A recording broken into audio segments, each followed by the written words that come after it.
I'm Victoria from Slovakia, and this is the story of how my dumb family could never stand that I was smarter than all of them, and they did everything they could to ruin my life. But before I continue, click like and subscribe. It all started when I was a baby. I have a twin brother, Mark, and even though I came into the world 5 minutes after he did, I was always miles ahead of him. By the time he'd learned to roll over, I was crawling everywhere. He was just making spit bubbles when I spoke my first words. But for some reason, Mom and Dad were so proud of everything he did, and I just seemed to get on their nerves. Once, when we were playing with our toys, Mark picked up a mini train excitedly. Look, Dada, it's a choo-choo. It's not a choo-choo, Mark. It's a train. Oh, be quiet. He's so cute when he talks like that. I don't know why you speak like an annoying teenager already. On our 4th birthday, I only got stupid dolls, while my brother got a super cool toy airplane. He just ripped the box open and started pushing the buttons like a maniac. I picked up the manual and read the instructions. I felt fascinated by how it worked. Here, Mark,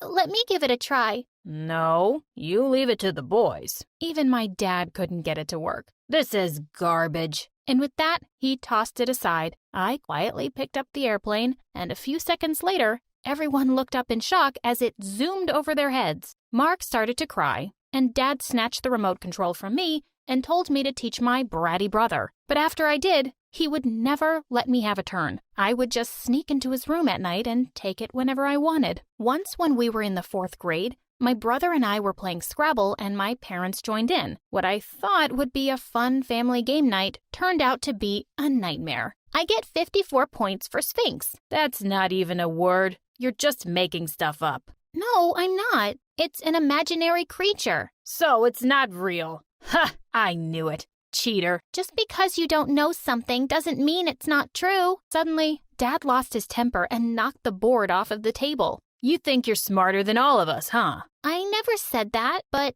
maybe I read more books than you guys. So that's the problem. Well, here's an easy solution. No more books for you. To my horror, he marched straight up to my room, took away all my books, and put them in his safe. If they thought that was going to stop me from reading, they were so wrong. I'd sneak books into my school bag from the library and read them at night when everyone was asleep. When I was in the 10th grade, I was going upstairs one day when a book fell out of my bag. Before I could pick it up, Mark was already flipping through the pages. This isn't one of our course books. Mom, Dad, look what Victoria has. And seconds later, I had my parents breathing down my neck. Why are you reading this book? What does it have to do with you? I just really like reading about machines and how they work. I even fixed the kitchen clock that hasn't been working since forever. That was you? Why didn't you tell me, idiot? I've been terrified thinking it's some ghost messing with the time. I didn't send you to school to be some mechanic, and this kind of stuff is for boys. And with that, he ripped the book in half. Dad, that's a library book. Well, oops. And you better come and watch TV with us. You have to start acting like you're part of this family. They forced me to watch dumb shows with them all evening, when all I wanted to do was go work on my secret project.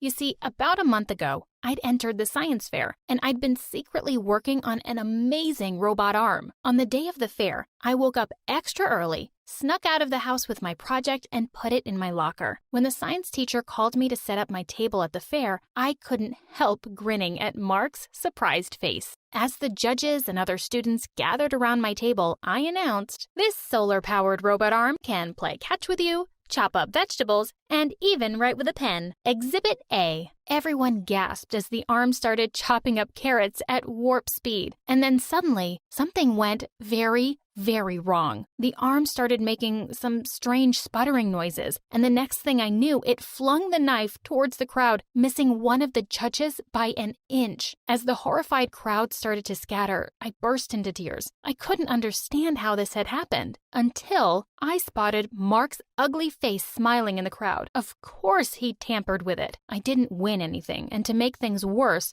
I was called into the principal's office. I gulped when I walked in to see the judge who almost got hurt, but he actually smiled at me. Victoria, we obviously couldn't give you a prize because your robot failed, but I was still very impressed, and your teachers speak very highly of you. Would you like to join the program for gifted kids at my college? College? I couldn't believe it. Why don't you come spend a day on campus? Bring your parents along." I agreed to the college tour immediately, and I was foolish enough to think that for once my parents might be proud of me. As I went downstairs that evening to talk to them, I was met with roars of laughter. You should have seen it, guys. It was so funny when the arm went haywire. She almost hit someone. I wish you could have caught it on camera. Gosh, what was she thinking? Maybe she wants to build a robot arm one day because she's too ugly to get a real boyfriend. I turned angrily and went back to my room. I wasn't telling them anything about the college. The next day, I gave the principal the permission slip I'd signed myself and left for the college tour. I had an amazing time touring the campus. Later in the cafeteria, I bumped into someone, and when I turned to apologize, I saw the cutest boy smiling down at me. Hey,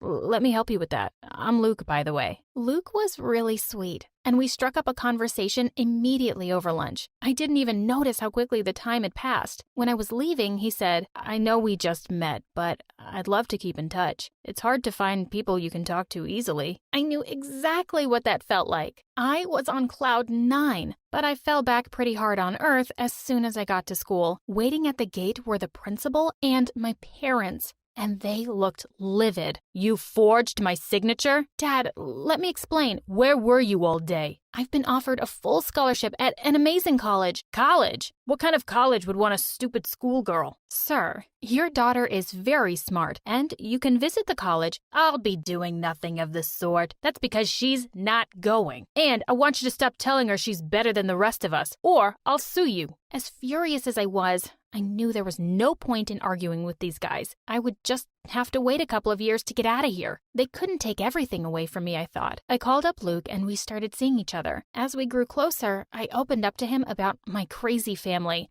and how my achievements bother them. That's really unfair. You have a college scholarship waiting for you. Don't let their insecurities hold you back, Vic. His words made me realize that I didn't need to feel bad for being smart or having big dreams. Luke helped me set up a tutoring gig on the side, and I started making money. A couple of months later, he asked me to move out and come live with him, and I said yes. We decided to break the news to them together. To my surprise, they looked rather pleased to see Luke. Oh, wow. I was pretty sure by now she was gay. Yeah, she thinks she's so smart she doesn't even need a man. Luke immediately took my hand. She doesn't need a man, sir. I'm lucky that someone as smart and lovely as her chose me. I just wanted to tell you all that I'm moving out, and I'm going to college next week. At first, they looked shocked. Then Dad started laughing. Oh, now I get why she's with you. You do need a man to pay the bills. I'm on full scholarship, Dad, and I have plenty of savings. Oh, is that so? Well, I'm pretty sure you'll come crying back soon enough. You've always thought you were something special, but you're not.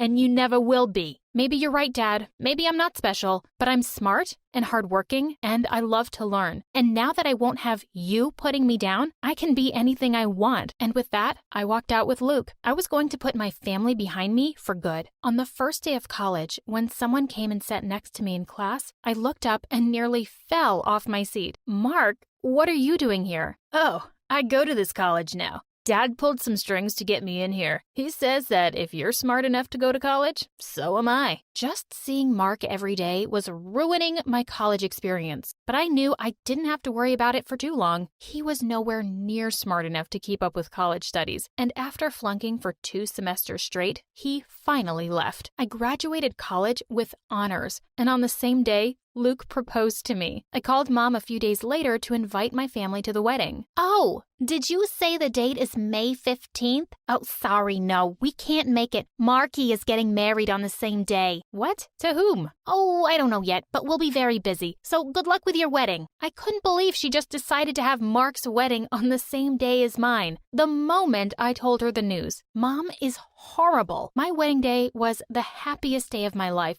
and it was probably because my family wasn't there. A week later, I had a job interview at my dream company, and I was really nervous. As I paced the hallway, I was shocked to see Dad come out of the office. What are you doing here? Same as you. I'm here for the job interview. But you're not an engineer. So what? I'm a good actor. Just then, the door opened again, and I was called in for my turn. As I walked in, Dad yelled behind me. I raised her, and I can tell you, she's not very smart. She won't be any good for this job.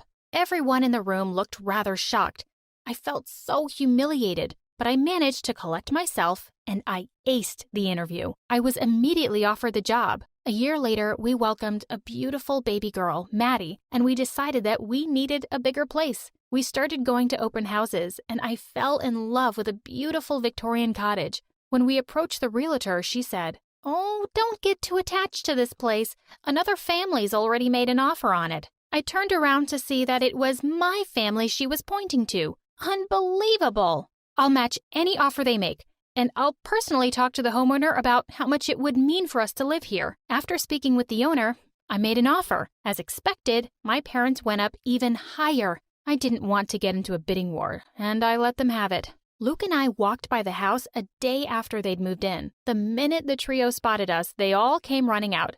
"Guys, come in. Don't you want to see our lovely new home?" "Thanks, Dad, but I'd rather not. Not after the stories I've heard about it." "What do you mean?"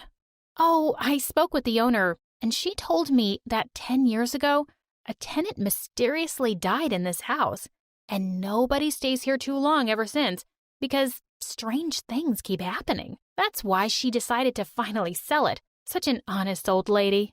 And with that, we walked away. My family was truly terrified of one thing. It was ghosts. Luke and I found another lovely home as far away from them as possible. And we're raising Maddie there to do anything she wants, from playing in the dirt to making dollhouses. And nothing would make me happier if she's smarter than me.